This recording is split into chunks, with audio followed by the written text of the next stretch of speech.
Hi, these are my thoughts on Talking Heads' Remain in Light. Talking Heads, great band. I've listened to all of the stuff that they've done up until Remain in Light so far. So I haven't heard any of their stuff after Remain in Light. Please bear that in mind when you're hearing these thoughts and opinions. I just want to say this is definitely, out of all of the albums that I've heard so far, their most fully fleshed and fully realized album that I've heard. Um, I will say Talking Heads has always been a band to me that has some like very eccentric, very wild and very unique ideas and performances. I mean, David Byrne is such a standout performer to me. Even from their 77 album, I just loved the way that he used to, just deliver a lot of his lines and performances. And I was always excited to hear what Talking Heads album was going to come next in my journey. And now that I've reached this one, I'm like, wow, I am blown away a little bit. So I'm going to start off firstly on the concepts of the songs on these albums. I think firstly, this album conceptually really does well at touching on some key societal and philosophical concepts in a way that I haven't heard most of these other albums do. And I really want to hit on some tracks. So let me hit on some tracks now. I'm going to start off with that kind of idea of like an invisible hand of oppression and control that's spoken about on, well, from Born Under Punches, but then it's like sporadically like mentioned throughout the album. It becomes kind of like an undercurrent for some of these other concepts that I hit on later on. And a good example of that is on the track Invisible Wind, where you get to see the perspective of somebody who feels a lust for revenge, who feels anger, who feels hatred for the control and the oppression that they have been forced to live under. Some other good concepts and questions that you get to see as well. The lust for purpose and a deeper meaning that you see on The Great Curve. The kind of way that you drift through life, and you're shocked as to some of the things that have happened in your life in once in a lifetime, that kind of body dysmorphia angle and that angle of just being uncomfortable in your own skin that you get on Seen But Not Seen. There are a lot of great concepts throughout this album and a lot of things that are just so well written, so well told, and I really enjoyed that element of the album. I really want to touch up on Cross-Eyed and Painless as a standout in terms of that conceptual background of each song, because that song, for me personally, what I gathered from it was the loss of kind of faith and yourself, your meaning for purpose, because of the facts that are thrown at you as you grow up and in this world, in this society. You always get these facts thrown at you, and you're supposed to accept them because these facts they're unmovable, no matter how people can twist them or use them for their narrative. These facts, to everyone, we've accepted them as unbudgeable, unmovable. They are fact. You can't change that. And that has kind of ruined, or at least tampered with, a lot of people's faiths and their search for a deeper meaning. And that to me was a really good concept. I really like that track.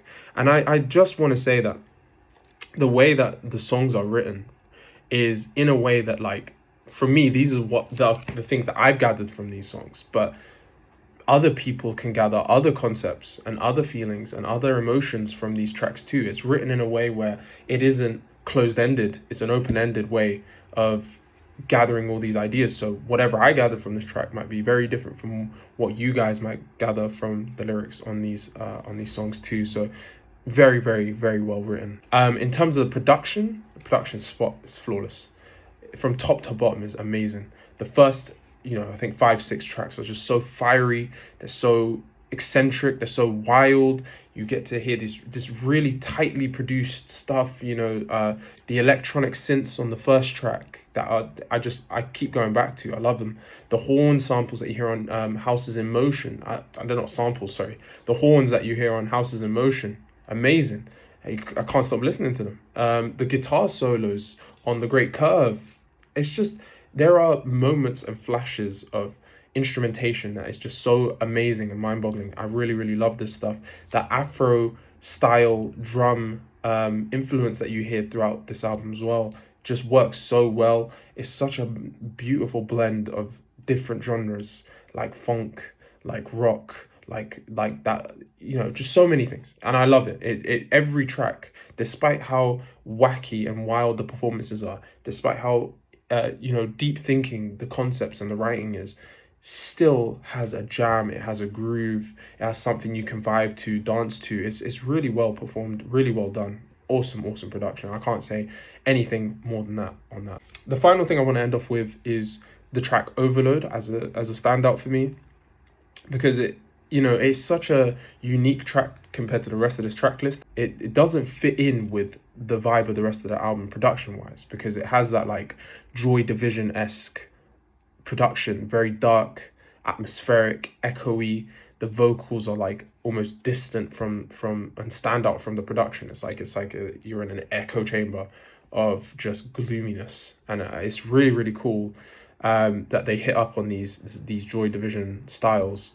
But the concept is what really drives this home for me, because even though it's production wise a standout from the rest of the album, conceptually it still ties in with all of those philosophical questions and concepts that have been spoken about throughout this album. It is quite morbid, I will say. It is a pretty morbid ending to the album, but again, it gets you thinking, like, it speaks about our existence and our search for a deeper meaning, and it questions is how important it actually is in the grand scheme of things, because it compares life to just a tiny speck in terms of the universe.